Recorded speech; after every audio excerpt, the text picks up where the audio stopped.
मैंने एक बर्फ जैसी ठंडी महिला सीईओ के साथ डील की थी। मैं उसे अपने बेहतरीन जीन्स देता और बदले में वो मुझे 5 मिलियन युआन देती। जैसे ही बच्चा पैदा होता, पैसा सेटल और मैं तुरंत गायब। लेकिन किसे पता था कि मेरी किस्मत इतनी जबरदस्त निकलेगी कि जुड़वा बच्चे हो जाएंगे। डिलीवरी रूम के बाहर जब पूरा माहौल अफरा तफरी से भरा हुआ था, तभी मैंने मौका देखकर कमजोर रोने वाले छोटे जुड़वा बच्चे और पैसे लेकर वहां से चुपचाप भाग लिया। पिछले 6 सालों से मैं गाँव में रहकर मुर्गियां पाल रहा हूँ और सब्जियां उगा रहा हूँ। मैंने अपने बेटे को तंदुरुस्त और गोल मटोल बड़ा किया। फिर एक दिन मैं उसे लेकर अपनी तिपहिया गाड़ी में शहर सब्जियां बेचने आया। तभी एक मे बैग आकर ठीक मेरे सामने रुकी। कार से एक छोटा लड़का उतरा जिसने महंगा सूट पहन रखा था। वो बिल्कुल मेरे बेटे जैसा दिखता था। पापा, आपने शहर में चुपके से दूसरा बच्चा कब कर लिया? पापा, जैंग शियोमन पूरे आत्मविश्वास से जोर से चिल्लाया। आसपास के सारे सब्जी वाले और ग्राहक तुरंत मुझे घूरने लगे। गया काम से, अब तो मैं मर गया। मेरा दिमाग सुन्न हो गया। हाथ में पकड़ी गोभी लगभग गिर ही गई। माथे से ठंडा पसीना बहने लगा। मैंने कभी सपने में भी नहीं सोचा था कि पिछले 6 सालों की मेरी शांत गाँव वाली जिंदगी इतनी शर्मनाक तरीके से खत्म होगी। उसी समय मेबैग के पास खड़ा वो सूट वाला छोटा लड़का जिसने बो टाई पहन रखी थी और किसी छोटे बॉस जैसा लग रहा था, मेरे बेटे की तरह ही हैरानी और जिज्ञासा से हमें देख रहा था। तभी उसके पीछे कार का दरवाजा खुला। सबसे पहले काली सिल्क स्टॉकिंग्स में लंबी टांगे बाहर आईं। फिर वो चेहरा जो मेरी डीएनए में तक छपा हुआ था, वो चेहरा जो आज भी मुझे नींद से जगा देता है। किन बिंग। 6 साल बीत गए लेकिन वो बिल्कुल नहीं बदली थी। बर्फ जैसी ठंडी शक्ल, ऐसी नजरें जो इंसान को जमा दे। बस फर्क इतना था कि उस हमेशा जमे रहने वाली बर्फीली शक्ल पर पहली बार दरार दिखाई दी। उसकी नजर पहले जैंग शियाओमन के मिट्टी से सने चेहरे पर रुकी जो हूबहू मेरी तरह दिखता था। फिर धीरे धीरे वो सूट पहने छोटे लड़के की तरफ मुड़ी। 2 एक जैसे लड़के, एक फटी जीन्स पहनकर छोटे बंदर जैसा लग रहा था, दूसरा महंगे सूट में किसी राजकुमार जैसा। हवा जैसे जम गई। मेरा हार्ट रेट सीधे 180 पहुंच गया। पापा, कुछ बोलिए। क्या शहर में आपकी दूसरी फैमिली भी है? गांव के किनारे रहने वाले वांगदावा को आप क्या जवाब देंगे? अरे बदमाश, इसका वांगदावा से क्या लेना देला? वो तो गांव के मुखिया का कुत्ता है। मैंने तुरंत जैंग शियोमन का मुंह बंद कर दिया और रोने से भी बदसूरत मुस्कान दे दी। बच्चे हैं, जो मन में आता है बोल देते हैं। बकवास कर रहा है। किन बिंग ने मुझे पूरी तरह नजरअंदाज कर दिया। उसकी आंखें 2 तेज सर्जिकल चाकुओं की तरह मुझे और जैंग शियोमन को ऊपर से नीचे तक स्कैन कर रही थी। उसके पीछे खड़े 2 काले कपड़ों वाले आदमी धीरे धीरे आगे बढ़े और हमें घेर लिया। भागो। उस वक्त मेरे दिमाग में बस यही चल रहा था। मैंने तुरंत अपनी तिपहिया गाड़ी का एक्सीलेटर पूरा घुमा दिया। मेरी पुरानी साथी गाड़ी जिसने 6 साल तक मेरा साथ दिया था, गरज उठी और सब्जियों से भरी ट्रॉली समेत आगे कूद पड़ी। पकड़ो उसे। पीछे से किन बिन की ठंडी आवाज गूंजी। था तेरे की। मैं कभी माउंट एना का रेसिंग गॉड कहलाता था। मैंने एक्सीलेटर पूरा घुमा दिया। मेरी तिपहिया गाड़ी बाजार की तंग गलियों में बिजली की तरह दौड़ने लगी। रास्ते में 2 फलों की दुकानें पलट गईं और सब कुछ बिखर गया। बूढ़ों की गालियां और पीछा कर रहे बॉडीगार्ड्स की चिल्लाहट मिलकर पूरा बाजार सिर पर उठा चुकी थी। पापा, आप तो बहुत कूल हो, बिल्कुल फिल्मों जैसा। मेरी बाहों में बैठे जैंग शियोमन ने उत्साह से चिल्लाया। कूल तेरे सिर पर, यहाँ जान बचाकर भाग रहे हैं। लेकिन आखिरकार मेरी तिपहिया गाड़ी उनकी संख्या के आगे हार गई। जैसे ही हम बाजार से बाहर निकले, एक काली लैंड रोवर सामने आकर रुकी और हमारा रास्ता रोक दिया। 2 बॉडीगार्ड्स ने मुझे दोनों तरफ से पकड़ लिया। उन्होंने मुझे दुबले मुर्गे की तरह गाड़ी से घसीटकर नीचे उतारा और मेबैग के बोनट पर जोर से दबा दिया। मेरा चेहरा बर्फ जैसी ठंडी कार पर चिपक गया। दूसरे बॉडीगार्ड ने जैंग शियोमन को भी उठा लिया, लेकिन वो बच्चा बिल्कुल नहीं डरा। उल्टा वो सूट वाले लड़के को मुंह बनाकर चिढ़ाने लगा। किन बिंग अपनी हाई हील्स में धीरे धीरे चलते हुए मेरी तरफ आई। एक एक कदम। जैंगजी, उसने मेरा नाम पुकारा। उसकी आवाज ऊंची नहीं थी, लेकिन मेरा पूरा शरीर कांप उठा। बहुत समय बाद मिले। मैंने बड़ी मुश्किल से सिर उठाया और चापलूसी भरी मुस्कान दी। हेलो बॉस किन, क्या सहयोग है? आप भी सब्जियां खरीदने निकली हैं? किन बिंग के होंठ हल्के से फड़के। उसने जवाब नहीं दिया। वो झुककर बॉडीगार्ड की बाहों में पकड़े जैंग शियोमन को ध्यान से देखने लगी। उसने हाथ बढ़ाया जैसे उसके चेहरे को छूना चाहती हो। जैंग शियोमन तुरंत पीछे हट गया और सतर्क नजरों से उसे देखने लगा। आप कौन हो? पहले ही बता देता हूँ, मेरी सौतेली माँ बनने की कोशिश मत करना। मेरे पापा पहले से वांगदावा के हैं। एक बार फिर साफ कर दूं, वांगदावा एक कुत्ता है। किन बिंग का हाथ हवा में ही रुक गया। उसने गहरी सांस ली और फिर मेरी तरफ देखा। उसकी नजरें मुझे टुकड़ों में काट देना चाहती थी। 6 साल पहले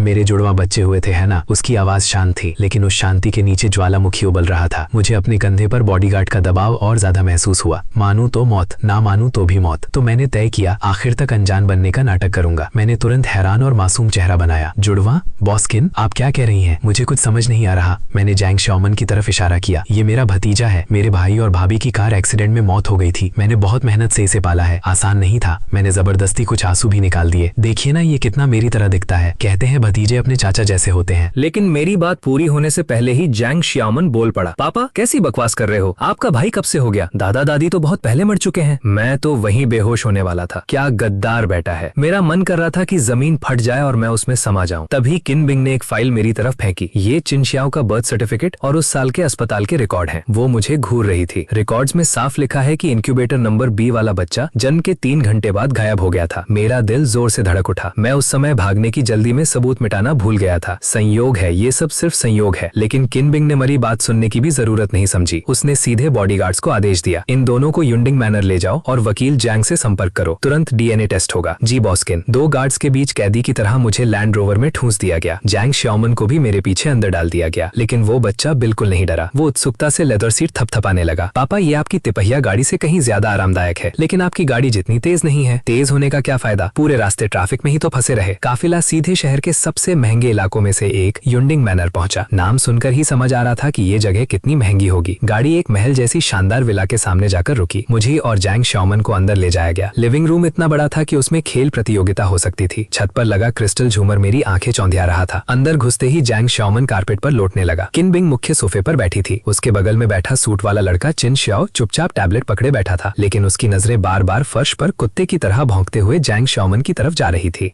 उन दोनों के बीच का फर्क दिन और रात जैसा था। आखिरकार किन बिंग ने चुप्पी तोड़ी। जैंगजी, मैं तुम्हें एक मौका देती हूँ। 6 साल पहले के वो 5 मिलियन युआन वापस कर दो, बच्चे को यहीं छोड़ दो और फिर जहाँ जाना है चले जाओ। मेरा दिल धक से रह गया। वैसे वो 5 मिलियन तो कब के खत्म हो चुके थे। गाँव में घर बनाने, जमीन खरीदने, मुर्गियां पालने और मेरे वो जैंग श्याओमन के खर्चों में सब उड़ गया था। और सबसे बड़ी बात, वो चाहती थी कि मैं जैंग श्याओमन को यहीं छोड़ दूं। मैंने अपने बेटे को देखा जो कारपेट पर बेफिक्र होकर दौड़ रहा था और खिलखिलाकर हंस रहा था। वो मेरा अपना खून था। 6 साल तक मैंने उसे अपने खून पसीने से पाला था। मैंने गहरी सांस ली और पहली बार सीधे किन बिंग की आंखों में देखा। बॉस किन, पैसे लौटाने का तरीका मैं ढूंढ लूंगा, लेकिन श्याओमन मेरा बेटा है। तुम्हारा बेटा? किन बिंग ऐसे हंसी जैसे उसने दुनिया का सबसे बड़ा मजाक सुन लिया हो। हमारा कॉन्ट्रैक्ट मत भूलो, तुम सिर्फ जीन देने वाले थे। मैंने तुरंत जवाब दिया, कॉन्ट्रैक्ट में ये तो नहीं लिखा था कि जुड़वा बच्चे होंगे। मैंने गर्दन उठाकर उसकी तरफ देखा और उस समय वो बच्चा बहुत कमजोर था। डॉक्टरों ने कहा था कि शायद वो बच भी न पाए। मैं ही उसे गाँव ले गया, चावल का पानी और देसी इलाज चम्मच चम्मच खिलाकर उसे जिंदा रखा। मैं सच कह रहा था। जैंग श्याओमन समय से पहले पैदा हुआ था। वो बहुत छोटा और कमजोर था। उसकी रोने की आवाज भी बिल्ली के बच्चे जैसी थी। मैं उसे लेकर भाग गया था। आधा लालच पैसे का था और आधा डर इस बात का कि कहीं ये ठंडी दिल वाली औरत सच में उसे मरने के लिए छोड़ ना दे। किन बिंग के चेहरे पर एक पल के लिए बदलाव आया, लेकिन अगले ही सेकंड वो फिर से बर्फ जैसी ठंडी हो गई। मुझे प्रक्रिया से फर्क नहीं पड़ता, मैं सिर्फ नतीजे देखती हूँ और नतीजा ये है कि तुमने मेरे पैसे और मेरे बेटे दोनों चुरा लिए। वो खड़ी हो गई और ऊपर से मुझे घूरते हुए बोली, डीएनए टेस्ट का रिजल्ट आने तक तुम दोनों कहीं नहीं जाओगे। मैं तुम्हें असली निराशा का मतलब दिखाऊंगी। महल जैसे उस घर में नजरबंद होने के पहले दिन मुझे आखिर समझ आया कि अमीरों की जिंदगी कितनी बोरिंग होती है। किन बिंग ने मेरे और जैंग श्याओमन के लिए जो गेस्ट रूम दिया वो मेरे पूरे गांव वाले घर से भी बड़ा था। उसमें अपना बाथरूम था, वॉक इन क्लोजेट था और बालकनी से पूरा गोल्फ कोर्स दिखता था। जैंग श्याओमन तो खुशी से पागल हो गया। वो बड़े से किंग साइज बेड पर उछल कूद करने लगा और महंगे कंबल को ट्रैम्पोलिन की तरह इस्तेमाल करने लगा। पापा, क्या अब हम यहीं रहेंगे? ये जगह तो बूढ़े वांग के सुअर वाले बाड़े से भी बड़ी है। क्या इस बच्चे को तुलना करने के लिए कुछ और नहीं मिला? लेकिन मैं उसकी तरह आशावादी नहीं था। मैंने दरवाजा खोलने की कोशिश की, वो हिला तक नहीं। बाहर 2 काले कपड़ों वाले बॉडीगार्ड्स खड़े थे, जैसे दरवाजे के देवता। खिड़कियों पर भी सुरक्षा की लोहे की सलाखें थी जो बस थोड़ा सा खुलती थी। उन्होंने सचमुच मुझे अपराधी की तरह कैद कर रखा था। दोपहर के खाने का समय हुआ तो एक नौकरानी दरवाजा खटखटाकर हमें डाइनिंग रूम में ले गई। लंबी डाइनिंग टेबल तरह तरह के खाने से भरी हुई थी। वेस्टर्न, चाइनीज, जापानीज, जो चाहो वो मौजूद था। किन बिंग टेबल के सबसे आगे बैठी थी। उसके बाई तरफ चिन श्याओ शांति से बैठा स्टेक काट रहा था। मैं और जैंग श्याओमन उनके सामने बैठे थे। जैंग श्याओमन ने जिंदगी में ऐसा खाना कभी नहीं देखा था। उसने सीधे हाथ से ऑस्ट्रेलियन लॉबस्टर उठा लिया और मुंह में ठूसने ही वाला था। श्याओमन, रुक जाओ। मैंने तुरंत उसे रोका। हाथ से पकड़कर ऐसे कौन खाता है? थोड़ा तो तहजीब सीखो। बोलते हुए मैंने बड़े आराम से कटलेरी उठाई, उसके लिए लॉबस्टर का मांस निकाला और उसकी प्लेट में रख दिया। थैंक यू पापा, जैंग श्याओमन मीठी मुस्कान के साथ बोला। उसने कांटे से लॉबस्टर का एक टुकड़ा उठाया, लेकिन खुद खाने की बजाय मेरी तरफ बढ़ा दिया। पहले आप खाओ पापा। मेरा दिल अचानक गर्म हो उठा। मैंने मुंह खोलकर वो टुकड़ा खा लिया। सामने बैठी किन बिंग के हाथ एक पल के लिए रुक गए। वो चुपचाप मुझे और मेरे बेटे को देख रही थी। उसकी आंखों में जटिल भावनाएं भर गईं। उसके बगल में बैठा चिन श्याओ भी चुपचाप हमें देख रहा था। तभी किन बिंग ने गला साफ किया। जैंग श्याओवान, उसकी आवाज ऐसी थी जिसमें बहस की कोई गुंजाइश नहीं थी। आज से तुम्हें तहजीब सीखनी होगी। खाना खाते समय शोर नहीं, हाथ से खाना नहीं, तुम्हें चाकू और कांटे इस्तेमाल करना सीखना होगा। जैंग श्याओमन ने मुंह में लॉबस्टर भरकर अस्पष्ट आवाज में कहा, तहजीब क्या होती है? उसे खा सकते हैं क्या? किन बिंग की भौहें सिकुड़ गईं। श्याओ, अपने भाई को सिखाओ। चिन श्याओ ने चुपचाप अपना चाकू कांटा नीचे रखा, नया सेट उठाया और जैंग श्याओमन को पकड़ाते हुए धीरे से बोला, ऐसे पकड़ते हैं। जैंग श्याओमन ने उसकी नकल करने की कोशिश की। अगले ही पल जोरदार खटाक की आवाज हुई। कांटा नीचे गिर गया। वो उसे उठाने झुका ही था कि उसका सिर टेबल के पैर से जोर से टकरा गया। पूरा डाइनिंग रूम अफरा तफरी में बदल गया। नौकरानी नौकरानी घबराकर इधर उधर भागने लगी और किन बिंग का चेहरा और काला पड़ता जा रहा था। मैं मन ही मन बेहद खुश हो रहा था। गांव वालों को कम समझने का यही नतीजा होता है। मेरा बेटा अकेला ही तुम्हारे इस महल को सिर पर उठा सकता है। किसी तरह खाना खत्म हुआ। किन बिंग ने चिन शियाओ को बुलाया और उसे महंगे खिलौनों का ढेर पकड़ा दिया। शियाओ शियाओ, अपने भाई को प्ले रूम ले जाओ। फिर उसने ठंडी नजरों से जैंग शियाओमन की तरफ देखा। अंदर की सारी चीजें तुम्हारी हैं, जो चाहो ले लो। ये साफ साफ रिश्वत थी। मैं अंदर ही अंदर सतर्क हो गया। पैसों से मेरे भोले भाले बेटे को बिगाड़ने की कोशिश, सपने देखती रहो। पहली बार दोनों एक जैसे लड़के साथ साथ खड़े थे। चिन शियाओ ने एक ट्रांसफॉर्मिंग रोबोट पकड़ा हुआ था और थोड़ा असहज लग रहा था। जैंग शियाओमन उसके चारों तरफ घूमने लगा, फिर हाथ बढ़ाकर उसे ऊपर से नीचे तक टटोलने लगा। तुम्हारे कपड़ों का कपड़ा बहुत अच्छा है, मेरे पापा की बनियान से भी ज्यादा मुलायम। इतना छूने से चिन शियाओ का चेहरा लाल हो गया। वो धीरे से बोला, ये सिल्क है, चलो मैं तुम्हें कुछ मजेदार दिखाता हूँ। मैं जल्दी से उनके पीछे चल पड़ा। मैंने देखा जैंग शियाओमन चिन शियाओ को सीधे विला के पीछे लगे बड़े पेड़ के पास ले गया। ध्यान से देखना। जैंग शियाओमन ने बाजू मोड़ी, हाथों पर थूक लगाया और पलक झपकते ही पेड़ पर चढ़ गया। वो डाल पर बैठकर नीचे खड़े चिन शियाओ को हाथ हिलाने लगा। ऊपर आओ, यहाँ से नजारा बहुत बढ़िया है। चिन शियाओ ने ऊपर देखा। उसके चेहरे पर चाहत भी थी और डर भी। मैंने कभी पेड़ पर नहीं चढ़ा। डर किस बात का है, मैं सिखाता हूँ। जैंग शियाओमन छोटे टीचर की तरह बोला। यहाँ हाथ पकड़ो, वहाँ पैर रखो, बस ऐसे। उसकी हिम्मत बढ़ाने पर चिन शियाओ सच में धीरे धीरे पेड़ पर चढ़ने लगा। मैं पेड़ के तने से टिककर ये सब देख रहा था। दिल में अजीब सी भावनाएं उठ रही थी। तभी पीछे से किन बिंग की आवाज आई। जैंग जी, क्या तुम्हें लगता है कि ऐसी परवरिश उसे कोई भविष्य दे सकती है? मैंने मुड़कर देखा। उसके चेहरे पर हल्की हंसी थी। पक्षियों के घोंसले ढूंढना या पहाड़ों में शिकार करना। मैं मुस्कुराया और पेड़ पर चढ़ते छोटे से लड़के की तरफ इशारा किया। हो सकता है मैं उसे अरबों की विरासत ना दे सकूं, लेकिन खुशहाल बचपन जरूर दे सकता हूँ। देखो, तुम्हारा बेटा भी कितना खुश है। किन बिंग ने ऊपर देखा। जैंग शियाओमान की मदद से किन शियाओ आखिरकार एक नीची डाल तक पहुंच गया। वो डरते हुए तने को पकड़े बैठा था, लेकिन उसके चेहरे पर पहले कभी न देखी गई खुशी चमक रही थी। दोनों बच्चे डाल पर साथ बैठे थे। जैंग शियाओमान दूर इशारा करते हुए बढ़ चढ़ के बता रहा था कि कैसे वो गांव में राजा की तरह राज करता था। किन बिंग की आंखें हल्का सा डगमगाई, फिर वो चुप हो गई। अचानक जोरदार चटाक की आवाज गूंजी। मुसीबत आ गई। जिस डाल पर किन शियाओ बैठा था वो वजन सह नहीं पाई और टूट गई। लड़का डर के मारे चीख पड़ा और संतुलन खोकर सीधे नीचे गिरने वाला था। शियाओ शियाओ, किन बिंग चीख उठी। उसका चेहरा पल भर में सफेद पड़ गया। मेरा दिल सीधे गले में आ गया। धत तेरी की, ये पेड़ इतना कमजोर क्यों है? सब कुछ पलक झपकने ही हुआ। जैंग शियाओमान जो उसके बिल्कुल पास था, बिजली जैसी तेजी से हरकत में आया। छोटे बंदर की तरह वो आगे झपटा और किन शियाओ की कमर कसकर पकड़ ली। डरो मत, मैंने पकड़ लिया। जैंग शियाओमान ने पूरी ताकत लगाकर गिरते हुए किन शियाओ को ऊपर खींचने की कोशिश की, लेकिन गिरने की ताकत इतनी ज्यादा थी कि दोनों बच्चे डाल से फिसलकर नीचे गिर पड़े। खुशकिस्मती से ऊंचाई ज्यादा नहीं थी। दोनों नीचे घास पर गिरकर एक दूसरे में उलझ गए। मैं और किन बिंग दोनों भागते हुए उनके पास पहुंचे। शियाओ शियाओ, तुम ठीक हो? किन बिंग ने किन शियाओ को कसकर पकड़ लिया और घबराकर उसे हर तरफ से देखने लगी। उसकी आंखों में आंसू भर आए। मैंने भी जल्दी से अपने बेटे को उठाया। पापा, लगता है मेरी कमर 8 टुकड़ों में टूट गई है। लेकिन अगले ही पल उसने तुरंत किन शियाओ की तरफ देखा। अरे छोटे सूट वाले, तुम ठीक हो ना? किन शियाओ अभी भी सदमे में था। उसने सिर हिलाया, फिर जैंग शियाओमान को देखकर धीरे से कहा, थैंक यू। पहली बार उसने खुद से जैंग शियाओमान से बात की थी। किन बिंग ने ध्यान से देखा कि किन शियाओ की सिर्फ कोहनी हल्की सी छिली। तभी उसने राहत की सांस ली, लेकिन अगले ही सेकंड उसका गुस्सा पूरी तरह मेरी तरफ फूट पड़ा। जैंग जी, यही है वो खुशहाल बचपन जिसके बारे में तुम बात कर रहे थे? उसे मेरे बेटे को ऐसे खतरनाक कामों में घसीटने देना। अगर आज किन शियाओ को कुछ हो जाता तो मैं तुम्हें जिंदगी भर जेल में सड़वा देती। धत तेरी की, ये औरत कितनी बेवजह गुस्सा करती है। मैं कुछ बोल पाता उससे पहले ही जैंग शियाओमान फट पड़ा। इसमें मेरे पापा की कोई गलती नहीं है। पेड़ पर चढ़ने में खुद लेके गया था। असली आदमी थोड़ी सी गिरावट से नहीं डरते। मैं तो रोज गिरता हूँ और मैंने ही उसे बचाया है। आपको तो मुझे धन्यवाद कहना चाहिए। किन बिंग उसकी बात सुनकर कुछ पल के लिए बिल्कुल चुप हो गई। उसने सामने खड़े उस बच्चे को देखा जिसका चेहरा उसके अपने बेटे जैसा ही था, लेकिन जो पूरी तरह शरारत और बगावत से भरा हुआ था। कुछ सेकंड तक उसे समझ नहीं आया कि क्या बोले। तभी किन शियाओ धीरे से बोला, मम्मा, इन्हें मत डांटो। पेड़ पर चढ़ना मैं खुद चाहता था। किन बिंग का चेहरा सफेद से लाल हो गया। शायद पहली बार उसके दोनों बेटों ने एक साथ उसका विरोध किया था। आखिर में उसने ठंडी आवाज में कहा, चिन शियाओ, और जाते जाते पीछे मुड़कर बोली, तुम दोनों बस इंतजार करो। फिर वो गुस्से में घर के अंदर चली गई। मैं नीचे झुका और जैंग शियाओमान के बाल बिखेर दिए। शाबाश बेटे, आज तो तूने सच में मर्दों वाला काम किया। बिल्कुल, आखिर मैं आपका बेटा हूँ। ऊपर से देखने पर लग रहा था कि मैं इस लड़ाई में हार गया हूँ, लेकिन मुझे पता था कि मैंने दोनों बच्चों के दिल में एक बीज बो दिया था। उस शाम किन बिंग ने पैसे की ताकत से जैंग शियाओमान को अपनी तरफ करने की कोशिश की। उसने नौकरानियों से पूरा एक कमरा भर खिलौने उसके गेस्ट रूम में रखवा दिए। रिमोट कंट्रोल रेस कारें, लिमिटेड एडिशन लेगो किले, खिलौनों का छोटा पहाड़ लग गया था। ये सब तुम्हारे लिए है। किन दरवाजे पर खड़ी, उसका चेहरा अब भी ठंडा। अगर तुम अच्छे से रहोगे और बात मानोगे तो आगे और भी मिलेगा। लो जी, पूंजीवाद का लालच शुरू हो गया। मैंने चिंता से अपने बेटे की तरफ देखा। जैंग शियाओमान खिलौनों के ढेर में काफी देर तक खोजता रहा। आखिर में उसने सबसे सस्ती प्लास्टिक की पानी वाली बंदूक उठाई, फिर मेरी तरफ देखकर बोला, पापा, क्या मैं इससे खेल सकता हूँ? मैंने सिर हिलाया। वो तुरंत खुशी से उछल पड़ा और प्यूं प्यूं करते हुए थोड़ी देर छत पर पानी मारता रहा। फिर बंदूक एक तरफ फेंक कर वापस मेरे पास आ गया। पापा, मुझे कहानी सुनाओ ना, वो वाली जब आपने जंगली सुअर को भगा दिया था। मैंने मन ही मन सोचा, मैंने कब जंगली सुअर भगाया था? उल्टा वो मुझे 3 किलोमीटर तक दौड़ाता रहा। मैंने गला साफ किया और हाथ पैर हिलाते हुए बढ़ा चढ़ाकर कहानी सुनानी शुरू कर। जैंग शियाओमान पूरी तल्लीनता से सुनता सुनता रहा। कुछ ही देर में वो मेरी बाहों में सो गया। मैंने उसे उठाकर धीरे से बिस्तर पर लेटा दिया, लेकिन जैसे ही मुड़ा देखा किन बिंग अब भी दरवाजे पर खड़ी। उसकी नजर उन महंगे खिलौनों पर गई जिन्हें ज़ैंग शाओमान ने कचरे की तरफ फेंक चुका। फिर उसने मेरे बेटे को देखा जो मेरी बाहों में चैन से सो रहा था। उसकी आंखों में ऐसी भावनाएं थी जिन्हें मैं समझ नहीं पाया। मैं धीरे से उसके पास गया और आवाज धीमी कर, देखा बॉस किन, कुछ चीजें पैसे से नहीं खरीदी जा सकती। मैंने जानबूझकर सीना चौड़ा किया, जैसे उसके सामने अपनी थोड़ी इज्जत वापस पाना चाहता हूँ, जैसे बाप बेटे का रिश्ता। किन बिंग काफी देर तक चुप रही, इतनी देर की मुझे लगा अब वो सिक्योरिटी बुलाकर मुझे बाहर फेंकवा देगी। आखिरकार उसने ठंडी आवाज में कहा, कल टेस्ट के लिए सैंपल भेजे जाएंगे। ज़ैंगजी, बेहतर होगा प्रार्थना करो कि वो मेरा बेटा ना निकले। इतना कहकर वो मुड़ गई। उसकी अकेली जाती परछाई को देखकर मेरे दिल की सारी अकड़ अचानक गायब हो गई। शायद ये औरत इतनी बुरी भी नहीं है। लेकिन ये सोच सिर्फ 3 सेकंड चली, क्योंकि अगले ही पल मुझे याद आया ज़ैंग शाओमान 100% उसका बेटा है। जैसे ही डीएनए रिपोर्ट आएगी मेरा प्रलय शुरू हो जाएगा। नहीं, मैं ऐसे बैठकर मौत का इंतजार नहीं कर सकता। अगली सुबह फैमिली डॉक्टर पूरा सामान लेकर विला पहुंचा। मैं, ज़ैंग शाओमान और चिन शियाओ तीनों सोफे पर लाइन से बैठे थे, खून का सैंपल देने के इंतजार। चिन शियाओ तो शायद इसका आदी था, उसने बिना भाव के अपनी बांह आगे कर दी। लेकिन ज़ैंग शाओमान के लिए ये पहली बार था। उसका चेहरा डर से बिल्कुल सफेद पड़ गया। वो मेरी गर्दन से चिपक गया। पापा, मुझे इंजेक्शन नहीं लगवाना, इंजेक्शन बहुत खतरनाक होते हैं। अरे बदमाश, वैक्सीन लगवाते वक्त सबसे ज्यादा शरारत तो तू ही करता था। मैंने उसे समझाया, डर मत, बस मच्छर काटने जैसा लगेगा। सच? हाँ सच। मैं उसे दिलासा दे रहा था, लेकिन मेरा दिमाग पूरी रफ्तार से चल रहा था। मुझे किसी तरह सैंपल के साथ छेड़छाड़ करनी होगी। मेरी नजर टेबल पर रखी टेस्ट ट्यूब्स पर टिक गई। डॉक्टर ने पहले चिन शियाओ का खून लिया, फिर ज़ैंग शाओमान की बारी आई। वो जोर जोर से चिल्लाने लगा, नहीं मुझे नहीं चाहिए। डॉक्टर और 2 नौकरानियां उसे पकड़ने में लगे हुए थे। पूरा माहौल अफरा तफरी में बदल गया। यही मौका है। मैंने फायदा उठाया। चुपके से अपनी उंगली के नाखून से अपनी बाह पर गहरा निशान खींच लिया। धक, कितना दर्द हुआ। मैं लगभग चीख ही पड़ा था। जैसे ही डॉक्टर ने ज़ैंग शाओमान की बाह में सुई लगाई, मैं उसे दिलासा देने का नाटक करते हुए अपना हाथ उसके नीचे ले गया। मेरे खून की एक बूंद चुपचाप ज़ैंग शाओमान नाम वाली शीशी में गिर गई। ये सब करने के बाद मैंने राहत की सांस ली। अगर रिपोर्ट में दिखा कि ज़ैंग शाओमान का मुझसे कोई रिश्ता नहीं और उसका किन बिंग से भी रिश्ता नहीं, तो उसके पास मुझे रोकने का कोई कारण नहीं रहेगा। वाह, मैं तो जीनियस हूं। लेकिन खून लेने के बाद डॉक्टर ने हमारे मुंह से स्वैब सैंपल भी लिए, डबल कंफर्मेशन के लिए। उसने कहा, ध तेरी की। मैं गड़बड़ कर बैठा। सील किए हुए सैंपल बैग्स को देखकर ऐसा लग रहा था जैसे वो टेस्ट सैंपल नहीं, मेरी मौत का फरमान हो। दोपहर में किन बिंग को कंपनी की मीटिंग के लिए जाना था। जाने से पहले उसने खास तौर पर मुझे और ज़ैंग शाओमैन को बुलाया। आज चिन शियाओ का पियानो टीचर आने वाला है। ज़ैंग शाओमैन, बेहतर होगा तुम ठीक से रहो और उन्हें परेशान मत कर। फिर उसने मुझे चेतावनी भरी नजरों से देखा, अगर तुम उसे कंट्रोल नहीं कर सकते तो मैं करूँ। धमपी, मैं इतनी आसानी से डरने वालों में से नहीं। किन बिंग के जाते ही एक मध्यम उम्र का आदमी विला में दाखिल हुआ। उसने टेल कोट पहन रखा था, उसके बाल करीने से पीछे सेटे। वो चिन शियाओ का पियानो टीचर था। सुना था वो कोई अंतर्राष्ट्रीय स्तर का मशहूर मास्टर है। वो विशाल लिविंग रूम में रखे बेहद महंगे ग्रैंड पियानो के सामने बैठ गया। चिन शियाओ भी आज्ञाकारी बच्चे की तरह उसके पास बैठ गया। जल्द ही मधुर धुन बजने लगी। ज़ैंग शाओमैन उत्सुकता से धीरे धीरे पास आया और पियानो के सहारे खड़ा होकर बड़ी आंखों से देखने लगा। वाह, ये बड़ी चीज खुद गाना गा सकती है। मास्टर ने भौएं से कोड, लेकिन खुद को शांत रखते हुए उसे नजरअंदाज किया। एक धुन खत्म करने के बाद उसने सिखाना शुरू। गलत फिंगरिंग, यहाँ भावना चाहिए, इतनी कमजोर नहीं। कलाई ऊपर उठाओ। कितनी बार कहा है? क्या तुम सुअर हो? इतना आसान टुकड़ा भी याद नहीं रहता। उसका रवैया धीरे धीरे और खराब होता गया। आवाज भी तेज होती गई। चिन शियाओ सिर झुकाए बैठा था। उसका छोटा सा चेहरा लाल हो चुका था। आंखों में आंसू भर आए थे, लेकिन वो रोने की हिम्मत भी नहीं कर रहा था। ये देखकर मेरा खून खोल उठा। ये कैसा मास्टर, सिखा रहा है या पोते को डांट रहा है? ज़ैंग शाओमैन से भी अब सहन नहीं हुआ। वो अचानक भागकर पियानो के पास गया और दोनों हाथों से कीज पर जोर से प्रहार कर पूरा कमरा तेज आवाज से गूंज उठा। सब चौंक गए। आप इन्हें डांट नहीं सकते। ज़ैंग शाओमैन ने पियानो टीचर की तरफ उंगली दिखाकर गुस्से में कहा, सुअर तो आप हैं, आपका पूरा खानदान सुअर है। तो तुम बदतमीज गवार बच्चे, तुम्हें पता भी है मैं कौन हूँ? मुझे फर्क नहीं पड़ता। ज़ैंग शाओमैन ने हाथ कमर पर रखा। अगर आपने इन्हें फिर डांटा तो मैं आपके पियानो पर पेशाब कर दूं।